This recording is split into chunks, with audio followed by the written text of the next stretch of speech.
बिस्मिल्लाहिर्रहमानिर्रहीम अस्सलाम वालेकुम वरहमतुल्लाहि वबरकातुहू। दोस्तों कैसे हो? खैरियत नाल सब तरह की खैर दे। मैं तुहाडा दोस्त लाला जफर इकबाल नक्शबंदी इटली के शहर पुरातो च अल्लाह के फजल और करम नाल जैसा कि पाकिस्तानी अल्लाह के फजल और करम के नाल सदका मुहम्मद वाले मुहम्मद व साहब मुहम्मद तरक्की की तरफ गामजन ने, इस तरह ही अल्लाह के फजल और करम नाल इटली के शहर पुरातो के एक नए बिजनेस का मजीद अलहमदुल्ला अज इफ्तिताह कर दिता गया है। तुहानू सारे दोस्तों को बहुत बहुत मुबारकबाद। जैसा कि तुसी बेहतरीन तरीके ना समझते हो कि 20 रूमा तो चैंतरों की तरफ अंदर दाखिल होंदे सार अल्लाह वहदाहु ला शरीक दे फजल दे नाल साइकिलों की एक नई वर्कशॉप, साइकिलों की एक नई दुकान मोनोपतीनो जिन्ने भी इलैक्ट्रिक साइकिल ने और सादे साइकिल ने उन्हों की बेहतरीन रिपेयरिंग की दुकान, जिथे तुहानू बहुत सारा काम मिसाल के तौर पर साइकिलों की मरम्मत, जिन्हों ने साइकिलों के चक्के डिंगे हो जाते हैं पूरे परातों आते हैं करदा को नहीं, ये बंदे करते हैं।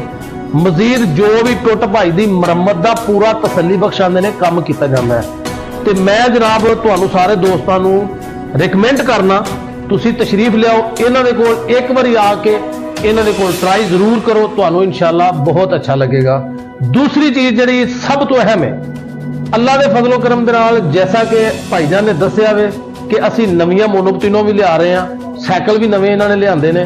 मैं जनाब इन्होंने बहुत सारे मामला वेखना जरूर हाँ, लेकिन माशाल्लाह जैसा कि साडे इस दोस्त ने नया कारोबार स्टार्ट किया, मैं बड़ा दिली तौर के उत्ते खुश भी हाँ, क्योंकि मेरे पाकिस्तान का जोड़ा बच्चा भी कामयाब होंदा है, जोड़ा बच्चा भी तरक्की की तरफ तुरदा है, जोड़ा बंदा भी मेरे दिल को बहुत सारा सुकून मिलता है।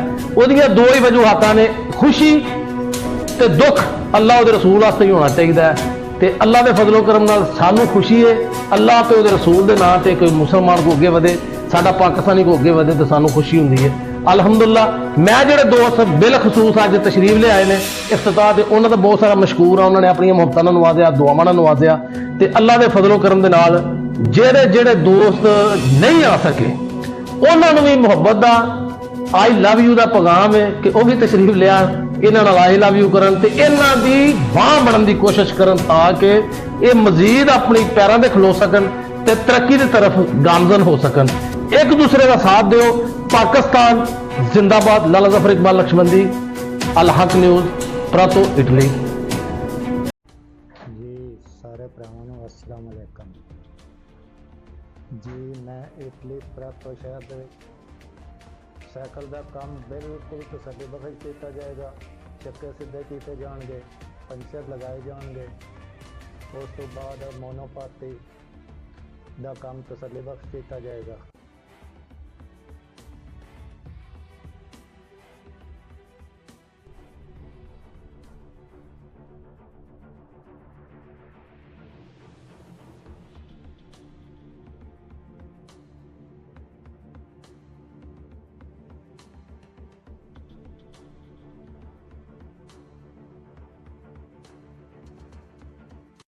ਸਾਡੇ ਕੋਲ हर किस्म की साइकिल मोनोपतीनो बैटरी वाला साइकिल नया दस्तयाब है। जो किसी किस्म की भी कोई प्रॉब्लम काम तसल्ली बख्श किया जाएगा। चक्के सीधे, टायर ट्यूब, उस तो बाद पंचर लगाना, हर किस्म का काम साढ़े कोल दस्तयाब होगा। साढ़े कोल हर किस्म का साइकिल मोनोपतीनो का काम तसल्ली बख्श किया जाएगा, जिहदे विच इलैक्ट्रॉनिक साइकिल, मोनोपतीनो इलैक्ट्रॉनिक, चंत्रोलीना वगैरह हर चीज़ का काम इंशाअल्लाह बराए बर वक्त किया जाएगा। इंशाअल्लाह अगर कोई चीज़ ना कोल मौजूद होवे उस दे वक्त ते तुहानू मौजूद दी जाएगी। सुबह 8 तो लैके शाम 9 बजे तक दुकान ओपन होगी। हफ्ता इतवार दुकान खुली होगी। मेरा राबता नंबर 32 80 80 82 47। इस नंबर पे व्हाट्सएप होगी और दूसरा नंबर मेरे वालिद साहब का 366 735 88 34। ये व्हाट्सएप मौजूद होगी। अपॉइंटमेंट वगैरह लैने की कोई वो नहीं है जरूरत। तो इंशाअल्लाह काम जोड़ा है तुहाडी तसल्ली बख्श किया जाएगा।